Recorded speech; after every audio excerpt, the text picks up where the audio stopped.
आइए पहला क्वेश्चन आपके सामने है, निम्न में आज्ञावाचक वाक्य का चयन कीजिए। निम्न में आज्ञावाचक वाक्य का चयन कीजिए।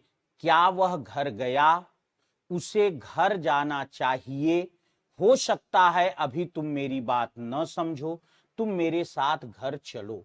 कह रहे हैं कि इसमें आज्ञावाचक वाक्य जो है उस वाक्य का चयन आपको करना है कि कौन सा वाक्य इसमें से हाँ अद्विका जी नमस्कार, कौन सा वाक्य आज्ञार्थक है।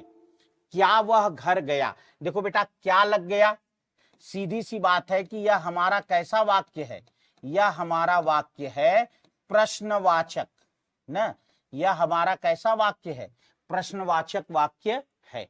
उसे घर जाना चाहिए, देखो जब चाहिए लग जाता है बेटा तो वहां इच्छा हो जाती है ना, किसी में भी जब चाहिए लग जाता है तो इच्छा हो जाती है, इसका मतलब यह इच्छावाचक वाक्य है। हो सकता है अभी तुम मेरी बात ना समझो ना, हो सकता है अभी तुम मेरी बात ना समझो, यह क्या है, यह एक तरह से परामर्श है, और जो परामर्श होता है बेटा वो भी इच्छा के तहत ही आता। तो तुम मेरे साथ घर चलो, D is the right answer. क्यों, क्योंकि चलो, चलो ये क्या है, आज्ञा है, चलो क्या है, आज्ञा है, तो तुम मेरे साथ घर चलो, ये D is the right answer. बिल्कुल बेबी जी, बिल्कुल सही उत्तर दिया है बाबू। अगला क्वेश्चन है बेटा, छाती के बल चलने वाला, बहुत अच्छा क्वेश्चन है, कई परीक्षाओं में आया हुआ है, छाती के बल चलने वाला। कहने का मतलब यह है कि जो पैरों से नहीं चलता है ना, पैरों से नहीं चलता है बल्कि किस तरह से चलता है, छाती के बल चलता है, उसको क्या कहते हैं, छाती के बल चलने वाला। उरग, भुजंग, कुरंग, तुरंग, बताना बेटा, जो छाती के बल चलने वाला है उसे क्या कहा जाता है, उरग, भुजंग, कुरंग, तुरंग न। तो बिल्कुल सही उत्तर है बेटा। देखो अगर आप इस शब्द पर गौर करो तो मैं आपको बता दूं कि अगर कुछ बच्चों का गलत भी हुआ तो मैं आपको बताऊं कि ये उरग जो शब्द बना है, उर्धन ग, उर का मतलब होता है हृदय, यहां हृदय का मतलब है छाती से न, और ग का मतलब है गमन करने वाला, गबन नहीं गमन, याद रखना गबन गमन में अंतर है। तो गमन करने वाला या चलने वाला, गमन करने वाला मतलब चलने वाला, तो कहने का मतलब है कि उरग मतलब छाती के बल चलने वाला। ठीक है, तो ये हो गया हमारा उरग। अच्छा भुजंग, भुजंग माने सर्प, तुरंग माने घोड़ा ना, कुरंग हो सकता है कुछ हो, मुझे तत्काल ध्यान नहीं आ रहा है बेटा ना। बिल्कुल पेट के बल नहीं, छाती के बल होता है बेटा। उर, उर का मतलब छाती से है यहां, तो उरग का मतलब है उर के बल चलने वाला, छाती के बल चलने वाला। चलिए अगला क्वेश्चन है बाबू, दीन दुखियों को भोजन देने की व्यवस्था, इसे क्या कहते हैं, भंडारा, दातव्य, सदावर्थ, धर्मार्थ। ये क्वेश्चन मैंने एक बार आपको पहले भी कराया था पर कई बच्चों का गलत हुआ था, इसलिए मैंने आपको फिर से आज रिपीट किया है। यह क्वेश्चन कह रहे हैं कि दीन दुखियों को भोजन देने की व्यवस्था, इसे क्या कहते हैं, भंडारा, दातव्य, सदावर्त, धर्मार्थ। अब बिल्कुल सही बात कहा आपने, अब एकदम सबका उत्तर सही है कि इसको सदावर्त कहते हैं। देखो अब बहुत जो आप लोग कहोगे कि भाई भंडारा, तो ये जो भंडारा होता है, पहली बात तो याद रखिएगा कि जो भंडारा होता है इसमें दीन दुखियों मात्र के लिए नहीं होता है, भंडारा जो होता है ये दीन दुखियों मात्र के लिए नहीं होता है, बल्कि आपने देखा होगा तमाम फोर व्हीलर से अच्छी अच्छी कारों से जाने वाले लोग हैं जो है खड़े होकर के खाने लगते हैं। तो ये क्या है, भंडारा सबके लिए है। लेकिन सदाव्रत जो होता है, जैसे आपने क्या किया कि भाई कह दिया कि हाँ कल सभी भिखारियों को भोजन कराया जाएगा शहर के ना ना, अच्छा हिरन, अच्छा अच्छा वेरी गुड पप्पन जी, चलो पप्पन जी ने हाँ सही कहा यार आपने, कुरंग का मतलब हिरन होता है, बिल्कुल सही कहा आपने, मुझे भी आपसे सुन के आपने लिखा तो ध्यान आ गया, बहुत गुड बेटा।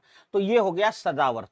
अगला क्वेश्चन है, नानी कुंवारी मर गई नवासे के नौ नौ ब्याह। बहुत अच्छी लोकोक्ति है बेटा, नानी कुंवारी मर गई और नवासे के नौ नौ ब्याह। नवासा मतलब समझते हैं,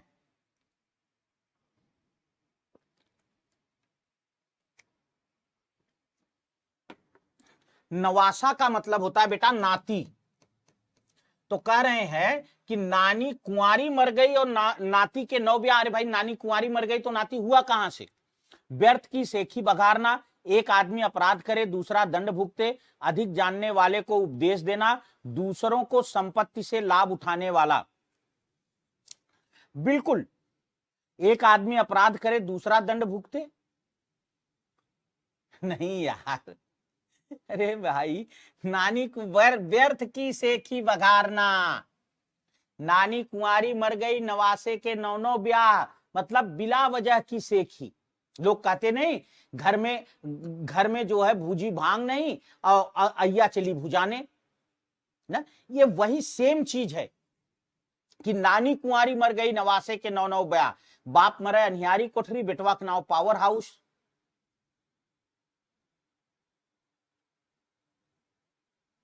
ना, बाप मरे अनियारी कोठरी बेटवा के नाव पावर हाउस। तो ये सब एक तरह की लोकोक्ति हैं। इनमें जो है नानी कुंवारी मर गई नवासे के नौ नौ ब्याह मतलब बिला वजह की सेखी बघारना, बिला वजह की डींग हाँकना, ये है। अगला है, इस वर्ष मेरा बैल भी मर गया और चोरी भी हो गई, इसे कहते हैं। अब इसके लिए कौन सा यहां से लोकोक्ति या मुहावरा सही होगा? दाल कुछ काला है, काला अक्षर बैस बराबर, कंगाली में आटा गीला, एक पंथ दो काज। देखो काला अक्षर भैंस बराबर का मतलब होता है निरक्षर, अनपढ़ ना, दाल में कुछ काला है मतलब संदेहास्पद,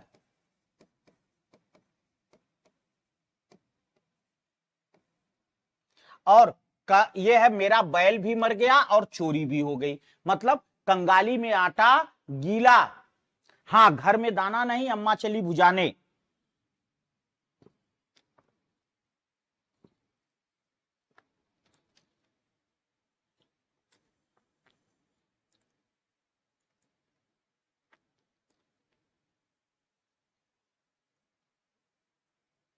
एकदम सही कहा आपने।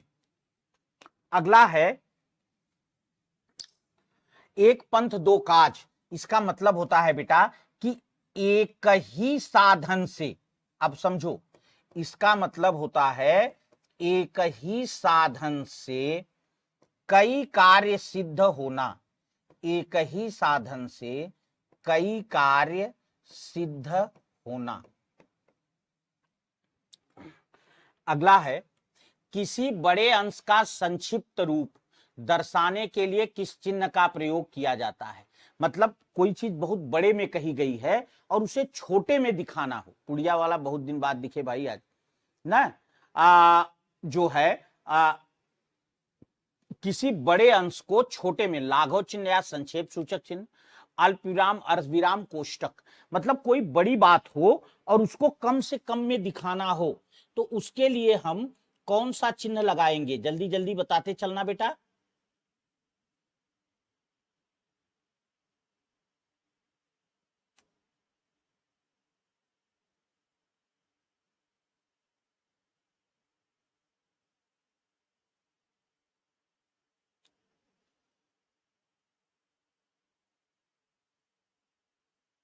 चलो थोड़ा शेयर भी करते रहो बाबू।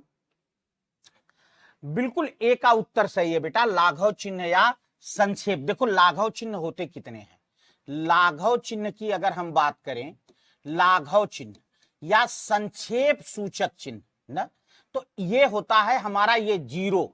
जैसे हमें लिखना है पंडित, अब हम क्या करते हैं, प लिख के जीरो लगा देते हैं ना, तो ये जीरो नहीं है, ये जीरो है ही नहीं, ये तो शून्य, मतलब हम समझने के लिए कहते हैं यही है हमारा लाघव चिन्ह, इसी को कहते हैं लाघव चिन्ह। जैसे पंडित जवाहरलाल नेहरू ना, पंडित जवाहरलाल नेहरू जी। अब ये क्या है, अब आप देखिए यहां जो है ये लाघव चिन्ह है। सबको क्लियर हो गया? हाँ बिल्कुल, जैसे डॉक्टर, एकदम सही आपने कहा, ये भी सही है, जैसे हम लिख देते हैं डॉक्टर। अगला क्वेश्चन है बेटा, अन्वेषण का संधि विच्छेद कीजिए। अन्वेषण का शुद्ध संधि विच्छेद क्या होगा? तो देखो, अब आप अच्छी तरह से जान रहे हैं कि इस पर जो है एक मात्रा लगी है ना, इस पर जो है क्या लगी है, एक मात्रा लगी है। अब जब केवल एक मात्रा लगी है, तो मैंने बार बार आपको बताया है कि जब एक चोटी बांध के आती है तो गुण लेकर आती है ना, जब एक चोटी बांध कर आती है तो गुण लेकर आती है, मतलब गुण संधि होती है। अब गुण संधि में क्या, गुण संधि का नियम क्या है कि यहां हमारा ई या उ और इसके बाद क्या होता है, ई के बाद हां, इसके बाद कोई भिन्न स्वर आता है ना। अरे यार देखो, सही है, चलो ये बनेगा अनुधन एषण, अन्वेषण, अनुधन एषण। तो यहां उ है, यहां ए है, उ का क्या हो जाएगा ना, ये बन जाएगा यण संधि से ना, उ का व हो जाएगा, यण संधि से बनेगा, ठीक है। हाँ सही है बेटा, ये गुण नहीं होगा, यण होगा, देखो दिमाग दूसरी तरफ चला गया। यण संधि, यण संधि क्यों है, क्योंकि आधे वर्ण के बाद व है ना, आधा वर्ण और आधे वर्ण के बाद पूरा व, तो यण, तो ये हो जाएगा उ और उ बड़ा उ प्लस असमान स्वर, असमान स्वर, तो यहां उ का आधा व हो जाएगा, तो ये हो जाएगा अ आधा न धन, धन। अब ये क्या हो जाएगा, जब उ निकल गया तो यहां एषण हो जाएगा, नहीं बना हुआ आधा व प्लस एषण पूरा का पूरा चला जाएगा। अब इसमें हम क्या करेंगे, ए आकर व को पूरा कर देगा, तो ये अ आधा न प्लस वेषण हो जाएगा, वेषण हो जाएगा। अब ये पूरा हम ऐसे जोड़ देंगे, तो ये हो जाएगा अन्वेषण। तो अनुधनेषण बराबर अन्वेषण, यण संधि होगी, इसमें गुण नहीं होगी बेटा, माफ करना। अगला क्वेश्चन है बाबू, समाजोत्थान शब्द में संधि है, समाजोत्थान ना। अब यहां वो वाला नियम हमारा लगेगा, बिल्कुल यण संधि होगी बेटा ना। शेयर कर लो बाबू, थोड़ा सा शेयर कर लो बाबू। समाजोत्थान, देखो समाजोत्थान, अब यहां एक मामला हमें गड़बड़ लग रहा है, क्या यहां आ है, आ आने पर हमें लगता है कि दीर्घ संधि होगी, और यहां ओ है, ओ आने पर लगता है कि गुण संधि होगी। अब हमें यह देखना है कि इसमें दीर्घ संधि है या गुण संधि है, इसमें दीर्घ है या गुण है। तो अगर दीर्घ संधि होगी तो ये सम हो जाएगा और धन यहां जोत्थान हो जाएगा। अब आप जान रहे हैं कि अजोत्थान आजोत्थान देखते ही समझ में आया, कतई नहीं है, इसका मतलब दीर्घ खत्म, सीधा सीधा गुण संधि है कि नहीं। देखो प्रियंका जी, बिल्कुल ये तरीका है बाबू करने का, ये तरीका है जल्दी जल्दी करने का। मैंने कहा कि आ देखते ही हमारे दिमाग में आया दीर्घ हो सकता है, वो देखते ही आया गुण। अब पहले हम दीर्घ को परख लें, तो दीर्घ में क्या है, और हम आ का लोप कर देंगे तो म हो जाएगा, इधर जोत्थान हो जाएगा। अब हमें ये पता है कि यहां आ हम लगाएंगे ना, तो अजोत्थान या आजोत्थान,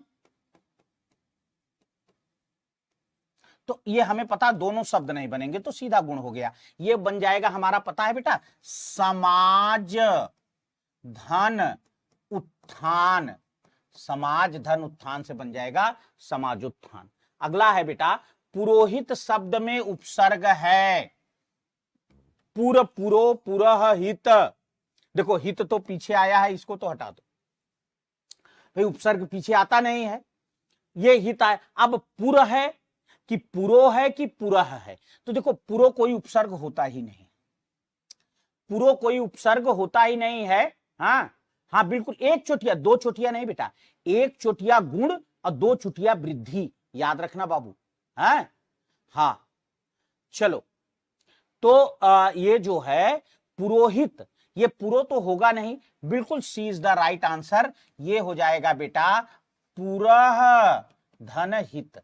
तो इसमें पुरह जो है ये उपसर्ग लगा है और हित जो है ये हमारा मूल शब्द है, तो पुरह धन हित से बन जाएगा पुरोहित। वैसे इसके संधि में भी मैंने आपको बताया था कि जैसे ओ है, ओ आते ही हमारे दिमाग में लगता है कि गुण संधि होगी। अब इसे पहले गुण पर चेक कर लो, तो गुण अगर होती तो ओ हटा देते, तो ये बन जाता पुरधन हित न, पुरधन हित। अब इसमें देखो हमें ये पता है कि गुण में क्या होता है, यहां अ तो पुर और पूरा, चलो ठीक है, पुर शुद्ध शब्द बना। अब यहां क्या होता है कि उ का वो होता है, तो ये उहित होगा या उहित होगा। अब हमें पता है कि ना ये है ना ये है, तो एक चीज मैंने आपको बताई थी क्या, कि ओ आने पर अगर गुण संधि फेल हो गई तो 100% विसर्ग संधि, कोई रोक नहीं सकता, पुलिस के रोके भी नहीं रुकने की, 100% विसर्ग संधि। ठीक है,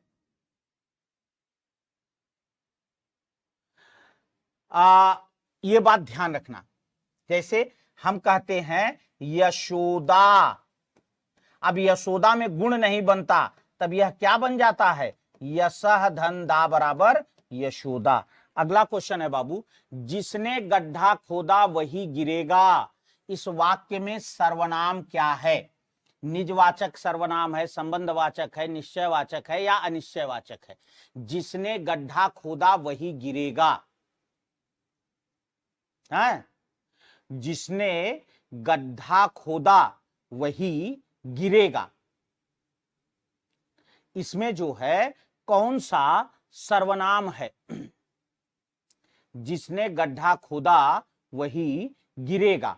बिल्कुल देखो, जो से बना है जिसने और सो से बना है वही, जो से जिसने, सो से वही, तो जो सो हो गया संबंधवाचक, और ये दोनों क्या कर रहे हैं, गड्ढा खोदा और गिरेगा, इसको आपस में जो है जोड़ रहे हैं। अच्छा बीपीएससी टीचर, बहुत बढ़िया, वेरी गुड, बहुत बधाई बेटा, बहुत बहुत धन्यवाद बेटा। शेयर कर लो, थोड़ा मास्टर लोगों को भी जोड़ा करो, उनसे कहा करो कि गुरुजी लोगों थोड़ा चलो हमारे गुरुजी के पास ना, कुछ गुरुजी का भी कल्याण करो और अपना भी कल्याण करो, क्योंकि देखो पढ़ते लिखते रहना चाहिए, जीवन के लिए बहुत जरूरी है। मैं बता रहा हूं बेटा, हमने आप लोगों से एक बात कही थी, हम अध्यापकों की एक सबसे बड़ी कमी है, क्या है, हम मास्टर बनते ही किताब कापी उठाना बंद कर देते हैं, फिर हम दुनिया भर की राजनीति करने लगते हैं, दिन भर बैठ के समाचार देखेंगे, दुनिया भर का डिस्कशन, और होना हमसे कुछ नहीं। तो इसलिए थोड़ा सा पढ़ते पढ़ाने में एक आध घंटा किसी का वीडियो देखते रहें, तो थोड़ा सा कुछ अपना एक वो बना रहेगा। साप्ताहिक शब्द किस प्रकार का विशेषण है, गुणवाचक, संख्यावाचक, परिमाणवाचक, सर्वनाम, कुछ नहीं करना, इसका मूल शब्द पकड़ लो, अपने आप समझ में आ जाएगा, है कि नहीं। इसका जो है मूल शब्द पकड़ लो, अपने आप समझ में आ जाएगा, और इसका मूल शब्द है सप्ताह, क्योंकि सप्ताह में इक प्रत्यय लगने से साप्ताहिक बना है। अब सप्ताह में इक प्रत्यय लगने से साप्ताहिक बना है, तो सप्ताह क्या है, सप्ताह जो है जातिवाचक संज्ञा है। क्यों, क्योंकि भाई सप्ताह मतलब एक तरह से, बल्कि आप ये कहिए जातिवाचक क्या, इसको कहिए सप्ताह जो है ये समूहवाचक संज्ञा है। जातिवाचक क्या, इसको सबसे पहले तो करिए समूहवाचक, वैसे जातिवाचक तो होगी ही। समूहवाचक क्यों, क्योंकि सप्ताह का मतलब है 7 दिनों का समूह, 7 दिनों का समूह, तो ये समूहवाचक संज्ञा है। तो कुल मिलाकर हमारी ये संज्ञा है, ठीक है। और आप जानते हैं कि सर्वनाम अलग है, परिमाण नाप तौल संख्या नहीं, गुणवाचक विशेषण है, क्योंकि जो संज्ञा से बना विशेषण होता है वो गुणवाचक विशेषण होता है ना। हाँ, 7 दिन का नहीं, अच्छा हाँ, यहां आप सही कह रहे हैं। अरे यार देखो, सही ये है कि दिमाग कहीं दूसरी जगह आज। साप्ताहिक, तो ये क्या है, साप्ताहिक का मतलब 7 दिनों का समूह। मैंने बताया तो आपको कि ये जो है समूहवाचक है, और समूह में ये 7 दिन क्या है, 7 दिन संख्या है ना, तो बिल्कुल सही है ये संख्यावाचक। पप्पन जी का उत्तर एकदम सही बेटा। मैं जो है ध्यान, चलो अब मैं थोड़ा कंसंट्रेट रहता हूं इधर ना, ये संख्यावाचक है, गुणवाचक थोड़ी होगा। सही है, बिल्कुल सही उत्तर दिया आप लोगों ने कि भाई मैंने यहां आपको बता भी दिया, देखो बताया यहां पूरा, पर वहां उत्तर देने में दूसरा ध्यान आ गया। 7 दिनों का समूह, तो 7 दिन क्या है, फिक्स है, 7 दिन, सोमवार से संडे तक, तो ये संख्यावाचक, और संख्या में भी निश्चित संख्या है, समूह उसमें संख्या में संज्ञा में ये समूहवाचक है। कौन सा शब्द भाववाचक संज्ञा है, कौन सा शब्द भाववाचक संज्ञा है, अच्छा घृणा दो देते, कौन सा शब्द भाववाचक संज्ञा है, अच्छा घृणा दो देते। देखो बेटा ध्यान रखना, इसमें मैंने आपको कई बार बताया है कि भाववाचक संज्ञा की सबसे पहली कंडीशन क्या है, हमारी भावनाएं। क्या है बेटा, हमारी भावनाएं, हमारी फीलिंग्स, जैसे प्रेम, दया, क्षमा, घृणा, क्रोध, त्याग, ये सब हमारी भाववाचक, भाव में आते हैं, भाववाचक संज्ञा, ठीक है। इसके अलावा हमने आपसे बताया था, इसके अलावा जो है हमने बताया था कि चाहे कोई जातिवाचक संज्ञा हो बेटा ना, चाहे मेरे बच्चे कोई जातिवाचक संज्ञा हो, या आपका कोई जो है कोई जातिवाचक संज्ञा हो, या इसके अलावा आपकी कोई जो है सर्वनाम हो, या कोई विशेषण हो,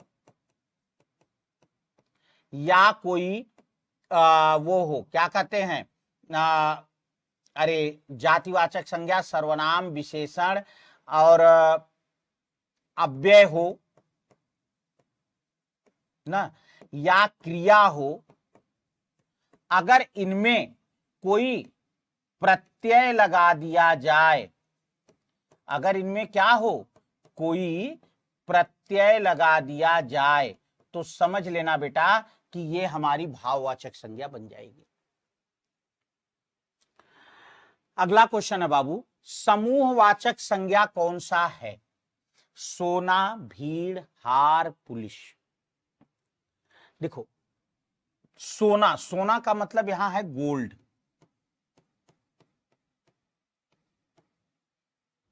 सोना का मतलब है गोल्ड, और गोल्ड हमारा जो सोना जो है हमारा, ये होता है द्रव्यवाचक संज्ञा। क्योंकि आप लोग अच्छी तरह से जानते हैं कि जिन वस्तुओं को नापा या तौला जाता है, किसी भी चीज को जिसे नापा या तौला जा सकता है, वो द्रव्यवाचक संज्ञा होती है। भीड़, भीड़ जो है समूह है ना? हार, हार का मतलब भी है वही सेम चीज, गले का हार, हार का मतलब ही है गले का हार, और ये भी हमारी क्या है, द्रव्यवाचक संज्ञा है। पुलिस, पुलिस जो है जातिवाचक संज्ञा है, क्योंकि पुलिस कहने से सभी पुलिस का बोध हो जाता है, तो पुलिस जातिवाचक संज्ञा है। तो इस तरीके से हमारा सही उत्तर जो है वो भीड़ है। हाँ, अगला क्वेश्चन है बेटा, कह रहे हैं कौन सा उदाहरण विसर्ग संधि का नहीं है? कौन सा उदाहरण विसर्ग संधि का नहीं है? चतुष्पाद, मनोविज्ञान, अधोगति, अत्याचार। देखो एक बात सुन लेना मेरी, क्या, हट जाओ यार, जब बीच में, जब शब्द के मध्य में आधा श आए तो वहां क्या होता है? वहां जो है विसर्ग संधि होती है। ये चीज नोट कर लेना, विसर्ग संधि होती है। तो चतुष्पाद हो जाएगा चतुर्धन पाद, चतुर्धन पाद। मनोविज्ञान हो जाएगा मनः धन विज्ञान। अधोगति हो जाएगी बेटा अधः धन गति ना। अत्याचार नहीं होगा क्योंकि ये हो जाएगा अति धन आचार, ये यण संधि हो जाएगी, ये हो जाएगी हमारी यण संधि। अत्याचार हमारी अति धन आचार हो जाएगी, यण संधि हो जाएगी। अगला है प्रतिदिन में कौन सा समास है? प्रतिदिन में कौन सा समास है? अव्ययी भाव, तत्पुरुष, बहुव्रीहि और कर्मधारय। प्रतिदिन में, प्रतिदिन में कौन सा समास है?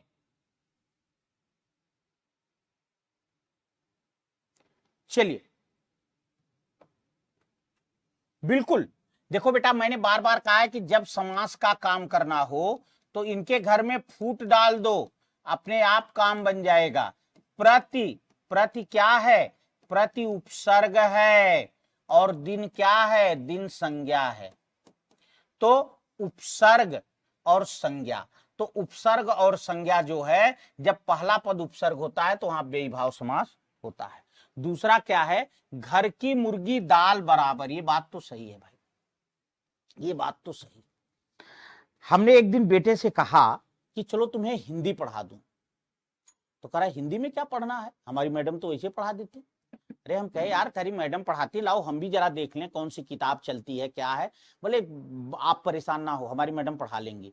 हाँ जो है, तो हम कहे कि जो है अरे हम तुम्हारी मैडम जैसों को पढ़ाते हैं। तो कहा हाँ इसलिए तो मैं आपसे नहीं पढ़ रहा, आप बड़े बच्चों को पढ़ाते हैं, हमारी मैडम छोटे बच्चों को पढ़ाती हैं। जो छोटे बच्चों को पढ़ाती हैं उनसे ठीक है कि?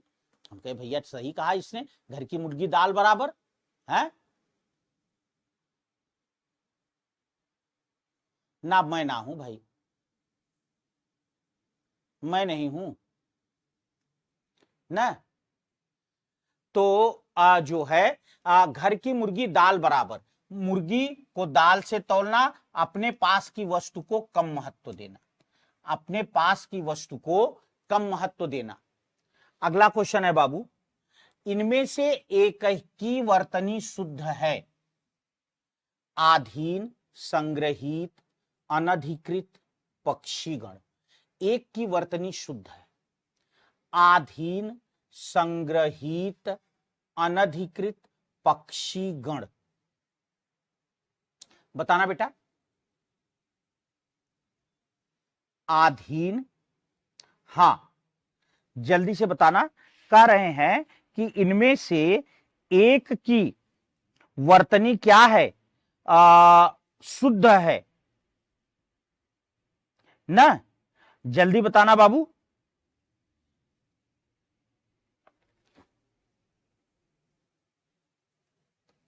बताना बिल्कुल। अनधिकृत शब्द बिल्कुल सही है। देखो संग्रहित नहीं होता है, संग्रहित होता है। आधीन नहीं होता है, अधीन होता है। पक्षीगण नहीं होता है ना। ये गण शब्द जो है ये मानव के साथ लगता है। गण शब्द जो है याद रखना ये मानव के साथ लगता है। ठीक है, गण शब्द जो है ये मानव के साथ लगता है।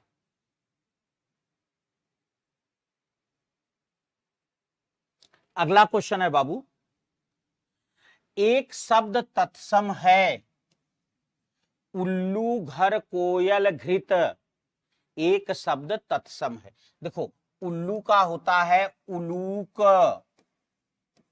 घर का होता है गृह, कोयल का होता है कोकिल,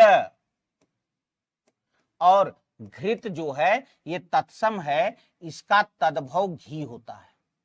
घृत जो है ये तत्सम है और इसका तद्भव क्या होता है? घी होता है। 17, इसमें कुछ नहीं है यार, मैंने बताया तो, वर्तनी अनधिकृत शब्द सही है ना, अनधिकृत शब्द जो है सही है।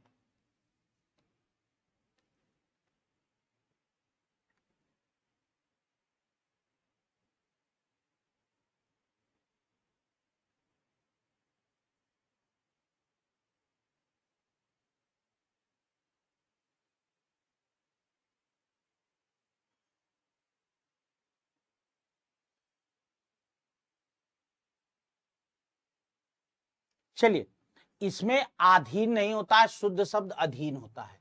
संग्रहित ना, ये मुझे लग रहा है संग्रहित होता है, ये गलत है, ये बात जान जाओ आप, मैं देखकर आपको बता दूंगा। और गण शब्द जो है ये पशु पक्षियों के साथ नहीं लगता है, ये जो है मानव के साथ लगता है, अनधिकृत शब्द ही सही है। चलो अगला क्वेश्चन है बाबू, एक संयुक्त वाक्य है, परिश्रम करके सफलता प्राप्त करो, वह मुझसे कहता है कि मेरे घर आओ। अच्छी बात है।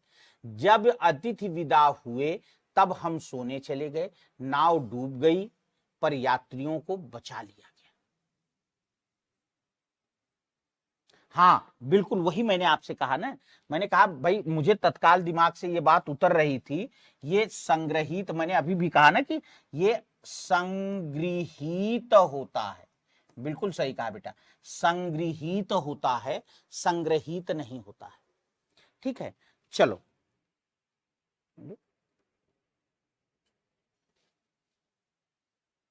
देखो, एक संयुक्त वाक्य है, परिश्रम करके सफलता प्राप्त करो, ये पूरा एक ही वाक्य है। इसका सीधा सा मतलब हो गया कि ये हमारा क्या है? सरल वाक्य है। एक चीज, वह मुझसे कहता है कि लगते ही आपको समझ में आ गया कि ये क्या है? मिश्र वाक्य है। जब अतिथि विदा हुए, मैंने बताया था जब भी क्या है? मिश्र वाक्य है। नाव डूब गई पर यात्रियों को बचा लिया गया ना, नाव डूब गई, देखो एक पूर्ण वाक्य है, ये क्या है? एक कंप्लीट वाक्य है। यात्रियों को बचा लिया गया, यह भी एक क्या है? पूर्ण वाक्य है। ठीक है, तो इस तरीके से जो है यहां हमारा D is the right answer. बरसत रहत अच्छे वे नैन वा, ये क्वेश्चन मैंने और भी कराया था, आपको याद होगा।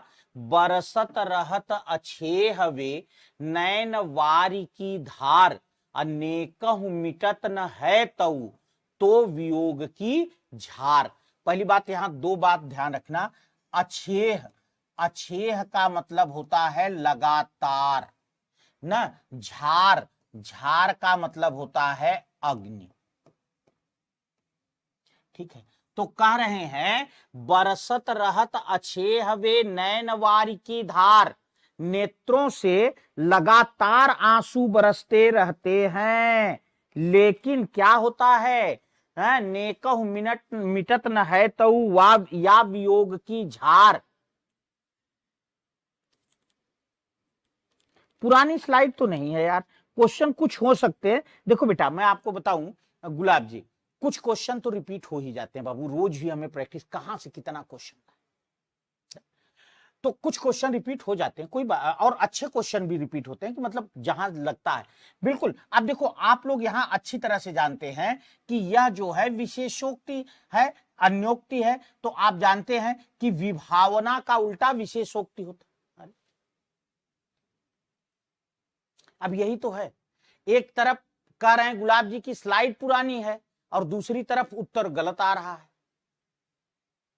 नहीं भाई, हमने क्या कहा था, हमने आपसे कहा था कि विभावना अलंकार का मतलब होता है बिना कारण के कार्य।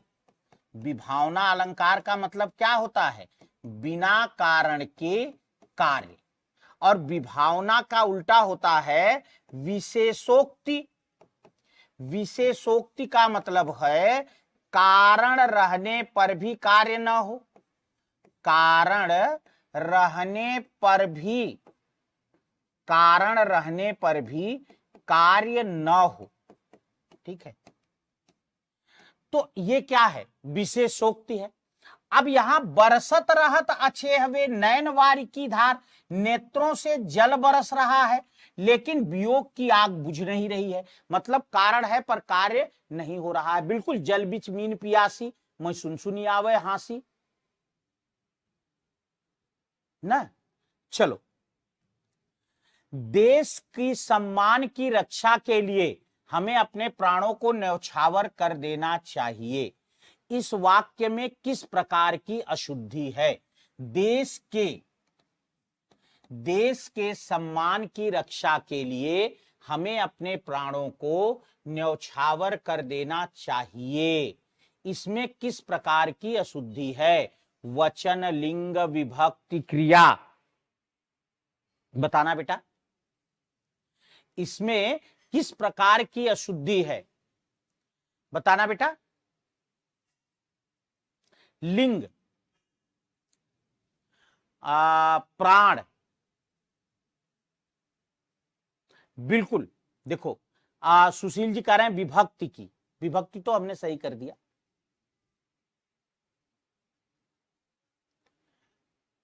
इसमें कई लोग गलत उत्तर दे रहे हैं, कई लोग सही भी दे रहे हैं। इसमें विभक्ति की कोई गलती नहीं है यार। इसमें देखो, इसमें गलती है वचन की। अब जो प्राणों कह रहे हैं वो ये नहीं बता पा रहे हैं कि उत्तर कौन सा लगाएं। प्रियंका जी, यही सब यूपी सुपर टेट में आएगा, इससे बाहर कुछ नहीं आएगा। साहित्य और जोड़ लेंगे इसमें, बस, और क्या करना। ठीक है बाबू, तो ध्यान रखना क्या कि यहां जो है वचन की अशुद्धि है। क्यों वचन की अशुद्धि है? क्योंकि ये जो प्राणों शब्द है, प्राणों गलत है। प्राण जो है ये ऑलरेडी बहुवचन होता है। प्राण जो है ये ऑलरेडी बहुवचन होता है, तो ऐसे में जो है फिर हमें हाँ जो है प्राणों लगाने की जरूरत नहीं, तो यहां वचन की गड़बड़ी है। जिस वाक्य से कृषि क्रिया के करने या होने का बोध होता है वह वाक्य क्या कहलाता है? जिस वाक्य से किसी क्रिया के करने या होने का बोध होता है वह वाक्य क्या कहलाता है? आज्ञावाचक वाक्य, इच्छावाचक वाक्य, विधानवाचक वाक्य या संयुक्त वाचक वाक्य? देखो बेटा, आप लोग अच्छी तरह से जानते हैं कि जहां आज्ञा, आदेश या निर्देश, जहां आज्ञा, आदेश या निर्देश दिया जाए उसे आज्ञावाचक वाक्य कहते हैं। जहां इच्छा, शुभ कामना या शाप व्यक्त हो उसको हम जो है इच्छावाचक वाक्य कहते हैं। जहां एक सरल वाक्य हो, सीधा सीधा वाक्य हो, उसे जो है क्रिया के करने या होने का बोध हो, उसे विधिवाचक वाक्य कहते हैं। हाँ प्रज्ञा जी, हाँ स्वागत है बेटा आपका। है अच्छा, संयुक्त वाक्य आप जान ही रहे हैं कि दो पूर्ण वाक्य जब क्या होते हैं, आपस में जुड़ते हैं, जब दो पूर्ण वाक्य आपस में जुड़ते हैं तो उसे संयुक्त वाक्य कहते हैं। अगला क्वेश्चन है बाबू, कृपण शब्द का विलोम क्या होगा? अधम, दानी, कनिष्ठ, कृतघ्न। देखो, कृतज्ञ का कृतघ्न होता है, ठीक है, ज्येष्ठ का कनिष्ठ होता है, ठीक। अच्छा,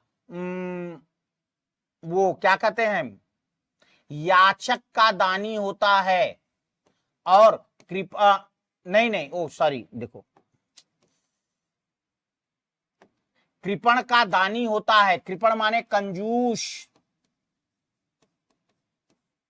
और अधम का जो है वो होता है उत्तम। अधम माने खराब, बेकार, उत्तम माने अच्छा। हय रुंड गिरे, गज मुंड गिरे, कट कट अवनी पर सुंड गिरे, लड़ते लड़ते अरिझुंड गिरे, भू पर है विकल वितुंड गिरे। ना, कौन सा अलंकार है? है माने घोड़ा, है माने घोड़ा, है रुंड गिरे, है माने घोड़ा, घोड़े के सर कटकर गिर रहे हैं, गजमुंड गिरे, हाथी के सर कटकर गिर रहे हैं, कटकट अवनी पर सुंड गिरे, सूंड कटकर गिर रहे हैं, लड़ते लड़ते हरि झुंड गिरे, शत्रु के झुंड गिर गए, भूपर है विकल वितुंड गिरे ना, और घोड़े व्याकुल होकर गिर गए, हाथी के सूंड कटकर गिर गए। कौन सा अलंकार है? वीर, रौद्र, वात्सल्य, भयानक। अलंकार नहीं, रस यार। कौन सा रस है? वीर, रौद्र, वात्सल्य, भयानक। जल्दी बताना बेटा, जल्दी बताना, कौन सा रस है? भयानक।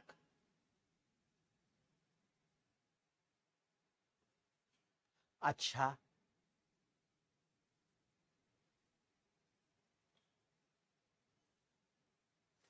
अच्छा, एक बात मुझे बताओ, ये युद्ध का दृश्य है,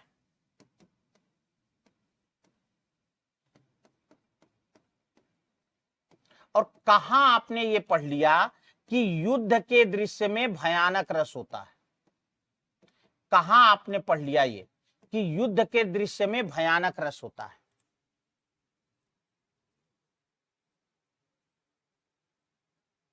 बताइए मुझे भाई। भयानक का मतलब होता है कि जहां हमें डर लगे। भयानक का मतलब होता है जहां भय उत्पन्न हो, डर लगे। यहां तो वीरता की बात की जा रही है, पराक्रम की बात की जा रही है, इसमें कौन सा डर की बात है यार? यहां थोड़ी कह रहे हैं कि भूत जो है आ गया, यहां थोड़ी कह रहे हैं कि शेर आके खाने को दौड़ रहा है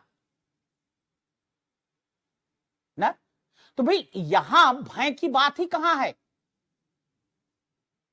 नहीं, विभत्स भी नहीं होगा, क्योंकि इसमें कोई घृणा का भाव नहीं है, ना कहीं जो है कोई उस तरह का भाव नहीं है। घृणा तब होता है जब शवों के सड़ने की बात हो, जानवरों द्वारा नोच कर खाने की बात हो ना, शमशान आदि का दृश्य हो।